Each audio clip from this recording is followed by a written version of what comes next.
સોમનાથના તલાળામાં ધોધમાર વરસાદથી જળબંબાકાર તલાળાના આંબળાસ ગામે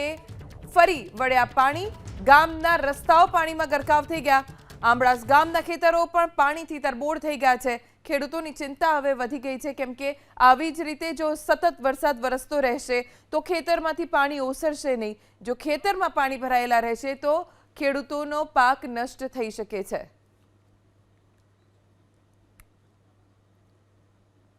વધુ જાણકારી અમારા સંવાદદાતા અર્જુન વાળા પાસેથી પ્રાપ્ત કરીશું અર્જુન ગીર સોમનાથના કયા કયા વિસ્તારોમાં વરસાદના કારણે સ્થિતિ વણસી છે ચોક્કસથી વાત કરવામાં આવે તો સતત બીજા દિવસે ગીર સોમનાથના તમામ તાલુકાની અંદર વરસાદ છે તે વરસ્યો છે તેમાં પણ ખાસ કરીને તાલાળામાં 3 ઇંચ જેટલો વરસાદ છે તે વરસ્યો છે જેમાં આમળાજ ગામના ખેતરોમાં અને ગામના રસ્તા ઉપર વરસાદી પાણી ફરી વળ્યા છે જ્યારે ગીર સોમનાથ જિલ્લાનો સૌથી મોટો ડેમ હિરણ 2 ડેમ છે તે પણ તેમાં પણ પાણીની આવક વધતા જે તેના 7 દરવાજા છે તે 2.15 મીટર છે તે ખોલી દેવામાં આવ્યા છે ગીર સોમનાથની વાત કરવામાં આવે તો તમામ જે તાલુકામાં છે તે વહેલી સવારથી ધોધમાર વરસાદ હજુ પણ વરસી રહ્યો છે